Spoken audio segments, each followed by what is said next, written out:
ஜஸாக்கல்லாஹு ஹைரன் ஜஸா. மிக அற்புதமான முறையிலே வாழ்த்துறை வழங்கிய ஹஸரத் அவர்களுக்கு அல்லாஹு தஆலா எல்லா விதமான நலவுகளையும் ஹைராய பரக்கத்துகளையும் நல்குவானாக. சொன்னாங்க சில நபர்கள் மௌலிது விஷயத்த, இந்த மீலாது விஷயத்த விமர்சிக்கிறாங்க அப்படின்ட்டு. அவங்களுக்கு ஒரே ஒரு விஷயம்தான், நம்ம பைத்தாலே படிச்சிருவோம், புகழுக்குரியோனென்று பேரைத்தான் இறைவன், புகழாதே என்றுரைத்தான் கையவன். அல்லாஹ் முஹம்மது ஸல்லல்லாஹு அலைஹி வஸல்லம் என்று அல்லாஹ் பேர் வச்சுட்டான். நீ என்ன சொன்னாலும் நாங்கள் புகழ்ந்துகிட்டே தான் இருப்போம். எந்த நிலை வந்தாலும் நம் நபியை புகழ்வோம் ஸல்லல்லாஹு அலைஹி வஸல்லம். நாயகம் ஸல்லல்லாஹு அலைஹி வஸல்லம் அவர்கள் நாங்கள் எப்போவுமே புகழ்ந்துக்கிட்டு தான் இருப்போம். அது சூரூதர வர கியாமத் நாள் வர நாங்கள் புகழ்ந்துக்கிட்டே தான் இருப்போம். உருதுவிலே ஒரு அற்புதமான ஒரு வார்த்தை சொல்வார்கள், महबूब की महफिल को महबूब सजाते हैं, आते हैं वही जिनको महबूब बुलाते हैं. என்றால் सैयदुना मुहम्मदुर रसूलुल्लाही, शफीउना मुहम्मदुर रसूलुल्लाही, अशरफुल खल्क मुहम्मदुर रसूलुल्लाही. அவர்களுடைய சபை இது. நாங்கள் பேருக்கு அழைப்பு கொடுத்தோம், நீங்கள் வந்தவர்கள் நாயகத்தினுடைய அழைப்பை ஏற்று நீங்கள் வந்திருக்கின்றீர்கள். எங்களுடைய அழைப்பு அல்ல இது, நாயகத்தினுடைய அழைப்பை ஏற்று நீங்கள் வந்திருக்கின்றீர்கள். அமர்ந்திருக்கக்கூடிய அத்தனை நபர்களும் சையதுனா முஹம்மதுர் ரசூலுல்லாஹி ஸல்லல்லாஹு அலைஹி வஸல்லம் அவர்களுடைய அழைப்பு இது, எங்களுடைய அழைப்பு அல்ல. இது மிகப்பெரிய ஒரு பாக்கியம். அல்லாஹு தஆலா இந்த மஜ்லிஸை அல்லாஹ் கபூல் ஆக்குவானாக. இந்த மஜ்லிஸை அல்லாஹு தஆலா சையதுனா முஹம்மதுர் ரசூலுல்லாஹி ஸல்லல்லாஹு அலைஹி வஸல்லம் அவர்களை இந்த மஜ்லிஸில் அல்லாஹு தஆலா ஹாதிராக்கி இந்த மஜ்லிஸை அல்லாஹு தஆலா கபூல் ஆக்குவானாக. சாதாரணமான மஜ்லிஸ் அல்ல. நாயகம் ஸல்லல்லாஹு அலைஹி வஸல்லம் அவர்களை பற்றி பேசக்கூடிய, அவர்களை பற்றி புகழ் பாடக்கூடிய மஜ்லிஸ் இது. சையதுனா முஹம்மது ரசூலுல்லாஹி ஸல்லல்லாஹு அலைஹி வஸல்லம் அவர்கள் சொல்லுவார்கள், அல்லிமு அவுலாதக்கும் அலா ஸலாஸில் ஹிஸால்.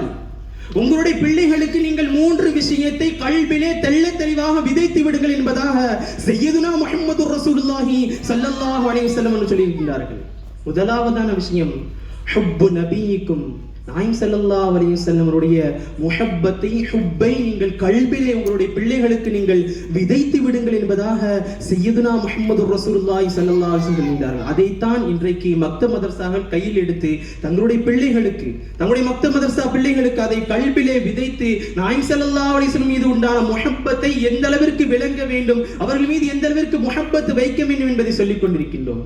இரண்டாவதாக வஹுப்பு அஹ்ல பைத்திஹி, நாயகம் ஸல்லல்லாஹு அலைஹி வஸல்லம் குடும்பத்தார்களை நேசிக்க வேண்டும் என்பதாக சையதுனா முஹம்மது ரசூலுல்லாஹி ஸல்லல்லாஹு அலைஹி வஸல்லம் சொல்கிறார்கள். மூன்றாவதாக சொல்கின்ற பொழுது வக்ராஅத்துல் குர்ஆன், மூன்றாவதாக குர்ஆனை நீங்கள் உங்களுடைய பிள்ளைகளுக்கு கற்றுக் கொடுங்க என்பதாக சொன்னாங்க. நன்கு விளங்க வேண்டும். முதலாவதாக சையதுனா முஹம்மது ரசூலுல்லாஹி ஸல்லல்லாஹு அலைஹி வஸல்லம் அவர்கள் சொன்ன வார்த்தை ஹுப்பு, நாயகம் ஸல்லல்லாஹு அலைஹி வஸல்லம் முஹப்பத்தை விதைக்க வேண்டும் என்பதாக சையதுனா முஹம்மது ரசூலுல்லாஹி ஸல்லல்லாஹு அலைஹி வஸல்லம். மூன்றாவதாக தான் குர்ஆனை நீங்கள் ஓத கற்றுக் கொடுங்கள் என்பதாக நாயகம் ஸல்லல்லாஹு அலைஹி வஸல்லம் சொன்னார் என்று சொன்னால், அந்த முஹப்பத்தை நாம் தெளிவாக விளங்க வேண்டும். அந்த முஹப்பத்தை எப்படி வெளிப்படுத்துவது? சையதுனா முஹம்மது ரசூலுல்லாஹி ஸல்லல்லாஹு அலைஹி வஸல்லம் அவர்கள் மீதுள்ள ஸலவாத் சொல்வதின் மூலமாக, அவருடைய சுன்னத்தை பின்பற்றியதன் மூலமாக அந்த முஹப்பத்தை வெளிப்படுத்த வேண்டும். இன்றைக்கு ஸலவாத் என்பது, நாயகம் ஸல்லல்லாஹு அலைஹி வஸல்லம் மீது உண்டான ஸலவாத் என்பது இன்றைக்கு குறைந்து கொண்டே இருக்கின்றது. நாயகம் ஸல்லல்லாஹு அலைஹி வஸல்லம் மீது ஸலவாத் சொல்வது என்பது கட்டாய ஃபர்து என்பதை நிறைய நபர்கள் விளங்குவது கிடையாது. சையதுனா முஹம்மது ரசூலுல்லாஹி, சத்தம் வரல பின்னாடில இருந்து, ஷஃபீஉனா முஹம்மது ரசூலுல்லாஹி, அஷ்ரஃபுல் ஹல்க் முஹம்மது ரசூலுல்லாஹி ஸல்லல்லாஹு அலைஹி வஸல்லம். ஸலவாத் சொல்லிக் கொண்டே இருக்க வேண்டும். ஸலவாத்துகளால் இந்த மஜ்லிஸ் கபூலாக வேண்டும், அலங்கரிக்க வேண்டும். அல்லாஹ் தஆலா இந்த மஜ்லிஸை அல்லாஹ் கபூலாக்குவானாக, இந்த மஜ்லிஸை அல்லாஹ் பொருந்திக் கொள்வானாக. நாயகம் ஸல்லல்லாஹு அலைஹி வஸல்லம் அவர்கள் ஹாதிராக கூடிய மஜ்லிஸாக அல்லாஹ் தஆலா இந்த மஜ்லிஸை ஆக்கி அருள் புரிவானாக. ஆமீன். அடுத்ததாக நாம் எல்லாம் ஆவலோடு எதிர்பார்த்து காத்து கொண்டிருந்த நம்முடைய மண்ணின் மைந்தர், சென்னை விருகம்பாக்கம் மஸ்ஜிதே மதீனா ஜும்மா பள்ளிவாசனுடைய தலைமை இமாம் மௌலானா மௌலவி எஸ் முகமது ஷமீம் ஆலிம் அஸ்ஹரி அவர்கள் சிறப்புரை நிகழ்த்த வருமாறு அன்போடு கேட்டுக்கொள்கிறேன்.